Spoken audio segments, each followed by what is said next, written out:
Assalamualaikum warahmatullahi wabarakatuh.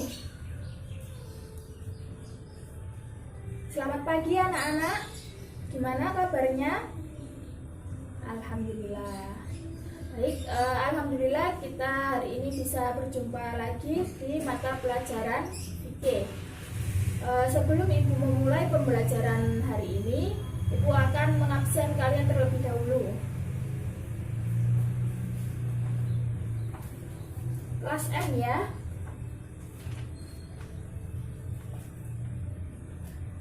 Rika Fitriana hadir. Siti Naimatul ya. Lulu Atul Mudrika ada. Astin Yujun ya. Hisbia ada. Ramadona, Mutfila Roiba ya. Muhammad Rizal hadir. Inggit Puspito ya ada. Muhammad Firdaus ya hadir. Alhamdulillah ya hadir semua hari ini. Selanjutnya mari kita awali pembelajaran pada hari ini dengan berdoa terlebih dahulu. Semoga pembelajaran hari ini berjalan dengan lancar dan dapat menjadi manfaat dan berkah untuk kita semua. Untuk Mbak Asvin silakan untuk memimpin doa.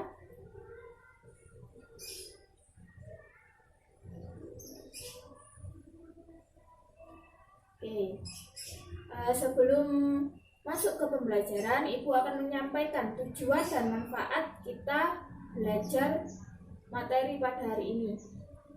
Sebelum itu, ada yang tahu materi apa yang akan kita pelajari pada hari ini? Ya, benar sekali. Sudah belajar semua berarti ya?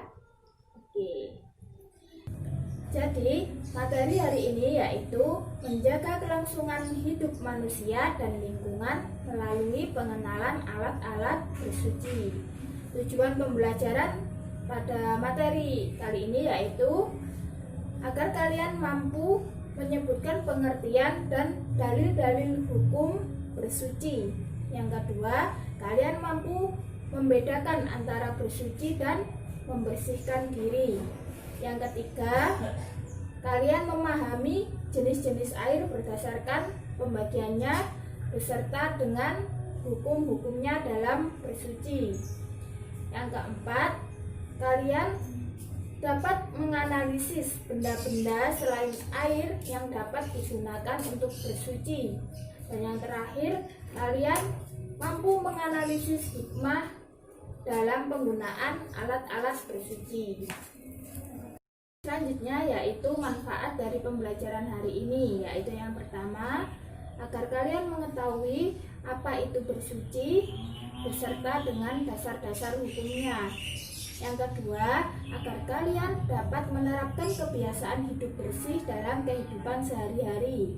Yang ketiga, agar kalian dapat membedakan jenis-jenis air yang dapat digunakan untuk bersuci. Yang keempat, agar kalian dapat menentukan benda-benda selain air yang dapat digunakan untuk bersuci ketika tidak ada air. Dan yang terakhir, agar kalian dapat mengambil hikmah dalam penggunaan alat-alat bersuci. Nah, selanjutnya Ibu akan membentuk kalian menjadi beberapa kelompok. Ibu akan membentuk menjadi 3 kelompok ya. Oke. Ini dipilih sendiri atau Ibu yang memilih? Oh, milih sendiri. Oke. Silakan Ibu beri waktu 1 menit ya untuk membentuk kelompok. Oke, sudah? Nah, sudah. Silakan memposisikan dirinya senyaman mungkin ya. Oke, sudah. Oke. Jadi hari ini Ibu akan menggunakan metode jigsaw. Nah, kan ini sudah dibentuk 3 kelompok. Nah, nanti kalian mendengarkan penjelasan Ibu terlebih dahulu. Kemudian nanti silakan kalian memilih perwakilan kelompok untuk menjadi presentatornya, untuk menjelaskan kepada kelompok lain. Jadi nanti bisa kelompok 1 memilih Mbak Asvin sebagai yang menjelaskan kepada kelompok lain. Jadi nanti Mbak Asvin menjelaskan di kelompok 2. Terus kelompok 2 nanti pilih perwakilan, misalnya Mbak Hisbiah. Nah, nanti Mbak Hisbiah menjelaskan di kelompok 3, dan kelompok 3 misalkan memilih Mbak Lulu. Ya, Mbak Lulu nanti menjelaskan ke kelompok 1. Jadi seperti itu ya. Oke, sudah paham? Oke, bagus. Oke, selanjutnya silakan kalian membuka buku paket halaman 10. Sudah? Nah, silakan kalian membaca sebentar materi kita hari ini, agar kalian ketika nanti memperhatikan penjelasan ibu sudah ada masukan dalam pikiran, sudah sedikit mengetahui gitu ya. Oke, ibu beri waktu 5 menit cukup. Oke ya, sudah ya. Oke, sekarang silakan memfokuskan pikirannya kepada ibu ya. Oke. Yang pertama, ibu akan menjelaskan tentang apa itu bersuci dan dalil-dalil hukumnya. Ibu ingin bertanya kepada salah satu dari kalian, kepada Mbak Inggit. Mbak Inggit, apa itu bersuci? Benar sekali. Beri tepuk tangan untuk Mbak Inggit. Oke, terima kasih Mbak Inggit. Jadi bersuci adalah bersih dan suci dari segala kotoran yang nampak maupun yang tidak nampak. Nah, dalam bahasa Arab bersuci ini disebut dengan at-thaharah. Dalam istilah fikih, bersuci itu diartikan bersih dan suci dari najis maupun hadas. Lalu apa yang membedakan antara bersuci dan membersihkan diri? Ada yang tahu? Ya, benar sekali Mbak Lulu. Beri tepuk tangan untuk Mbak Lulu. Ya, jadi bersuci dan membersihkan diri itu ada perbedaannya. Perbedaannya terletak di niat dan ketentuannya. Nah, kalau bersuci itu ada niatnya, harus berniat untuk mensucikan diri. Nah, sedangkan membersihkan diri itu tidak perlu niat. Nah, cukup dengan membersihkan diri. Yang kedua yaitu ketentuannya. Nah, bersuci ini sudah ditentukan dalam syariat Islam melalui apa? Ya, melalui ketentuan fikih. Sedangkan membersihkan diri itu tergantung dari individu masing-masing. Meskipun punya perbedaan, keduanya juga mempunyai persamaan, yaitu sama-sama membersihkan diri dan sama-sama mengikuti pola hidup sehat. Selanjutnya, bersuci itu terdiri dari dua macam. Yang pertama, bersuci lahiriah, dan yang kedua yaitu bersuci batiniah. Bersuci lahiriah ini membersihkan diri dari kotoran-kotoran, dari najis maupun hadas. Misalkan membersihkan badan, membersihkan tempat yang akan digunakan untuk sholat, ya. Nah, bersuci lahiriah ini dibagi lagi menjadi dua, yaitu bersuci dari najis dan bersuci dari hadas. Kalau bersuci dari najis, yaitu menghilangkan kotoran-kotoran yang menempel pada badan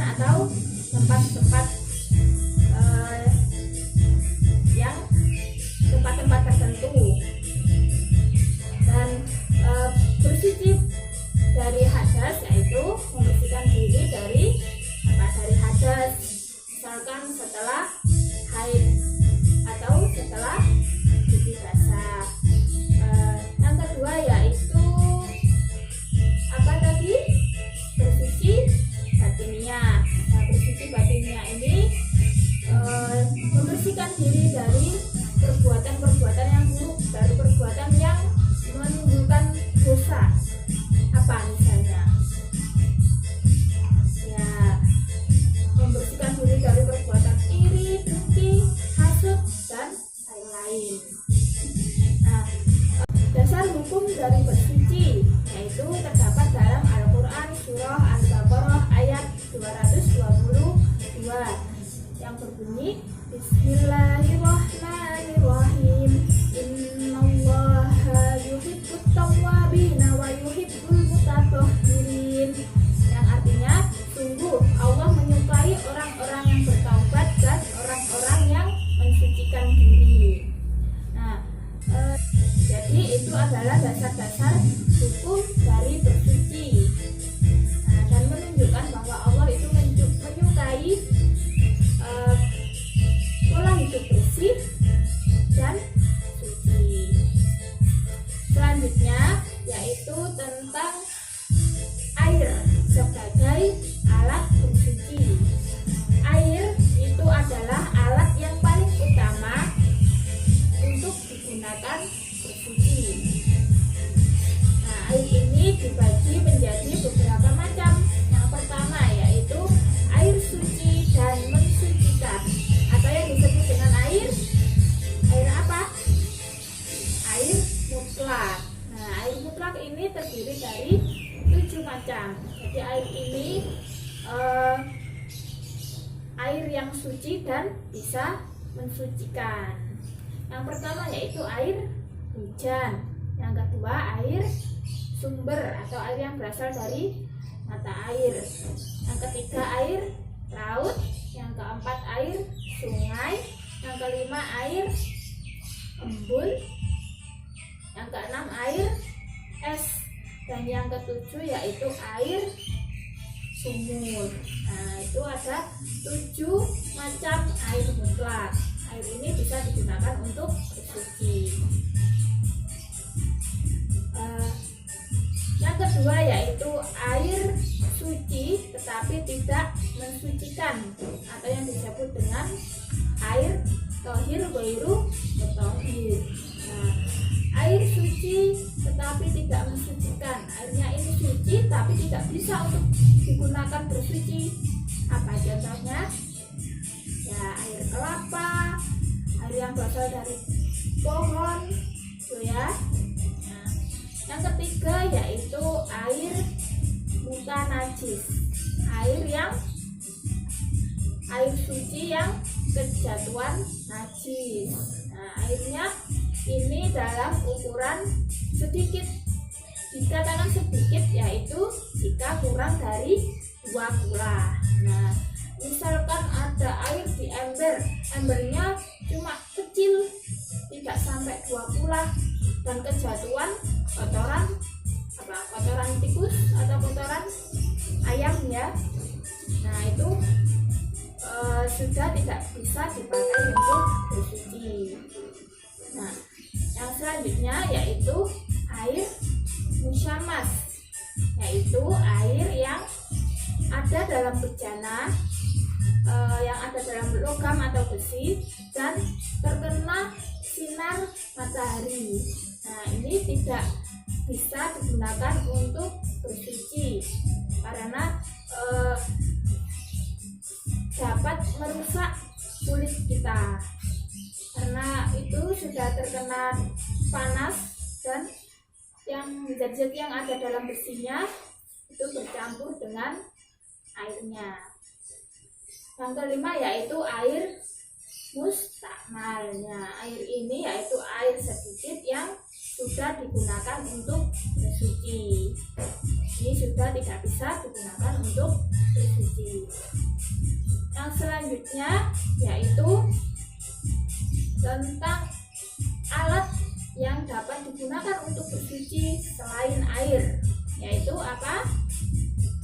Ya, batu. Nah, kita dapat menggunakan alat benda lain untuk bersuci selain air.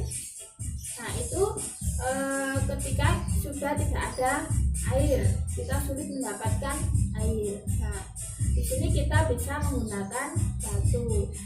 Penggunaan batu untuk bersuci ini juga disertai dengan syarat-syarat. jadi tidak sembarang batu ya. Syarat pertama yaitu menggunakan 3 batu atau bisa 1 batu, tetapi nanti ketika membersihkan najisnya itu dengan sisi yang berbeda-beda, tapi lebih baiknya menggunakan 3 batu. Yang kedua yaitu syaratnya batunya dapat membersihkan kotoran yang menempel. Yang ketiga syaratnya najisnya itu belum mengering ya. Yang keempat yaitu najisnya juga belum berpindah. Yang kelima yaitu najisnya belum bercampur dengan benda lain. Yang keenam, najis tidak meluber, tidak mencar kemana-mana. Terus yang ketujuh yaitu batunya itu tidak basah, jadi menggunakan batu yang kering. Dan yang terakhir, batu tersebut juga harus suci. Nah, selanjutnya yaitu benda-benda lain yang dapat digunakan untuk bersuci selain air dan batu tadi. Contohnya apa? Ya, kayu, ranting, daun, tisu, gitu ya. Nah, penggunaan benda-benda ini, benda-benda yang selain air itu ada ketentuannya, jadi tidak sembarang benda. Nah, ketentuannya yaitu yang pertama harus suci, yang kedua padat dan kering, yang ketiga dapat membersihkan, dapat menghilangkan dan dapat menyerap. Nah, yang keempat yaitu bukan benda yang dihormati atau yang sangat dibutuhkan. Nah, itu adalah kriteria benda yang dapat digunakan untuk bersuci. Jadi kriteria tersebut harus terpenuhi sebelum kita menggunakan benda-benda selain air itu untuk bersuci. Nah, selanjutnya yaitu hikmah dari penggunaan alat-alat bersuci ini, yaitu yang pertama dapat menjaga kelangsungan hidup manusia, yang kedua yaitu dapat menjaga kelangsungan hidup ekosistem. Nah, selanjutnya ibu akan membagi materi untuk kalian ya, bukan materi sih, topik ya. Ini sudah dibentuk menjadi 3 kelompok. Nah, ini ibu memberi topik yang sama. Nah, nanti topiknya ada dalam buku paket halaman 15 yang ada dalam kotak, yaitu tentang menganalogi. Nah, itu ya, sudah ketemu? Nah, itu. Nah, kelompok 1, kelompok 2, dan kelompok 3 nanti berdiskusi mengenai yang ada dalam kotak itu ya. Berdiskusi, silakan mengeluarkan pendapat kalian dan mencari jalan keluar ya, bekerja sama dalam kelompok itu ya. Semuanya harus aktif ya, gitu, oke? Nah, setelah kalian nanti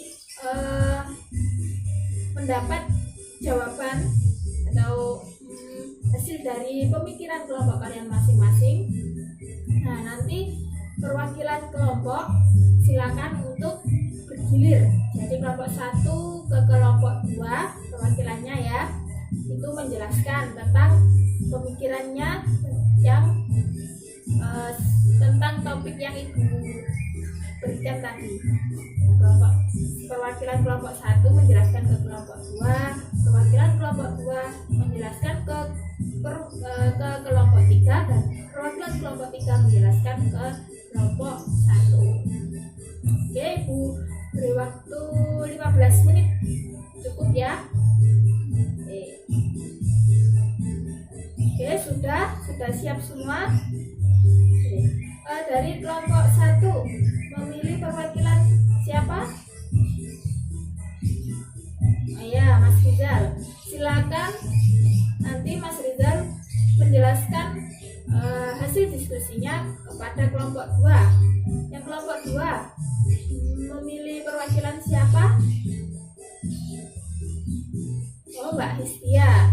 Ya, berarti nanti Mbak Histia menjelaskan ke kelompok 3. Yang kelompok 3 memilih Mbak. Oh, Mbak siapa? Oh, Mbak Inggit. Ya, Mbak Inggit nanti berarti menjelaskan ke kelompok 1. Oke, sudah selesai ya. Nah, baik. Setelah kita belajar pembelajaran pada hari ini, yaitu tentang apa tadi? Tentang alat-alat bersuci.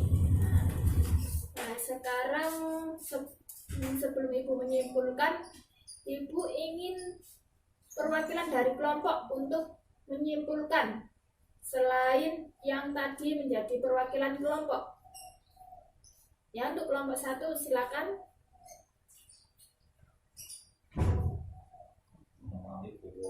Beri tepuk tangan untuk kelompok 1.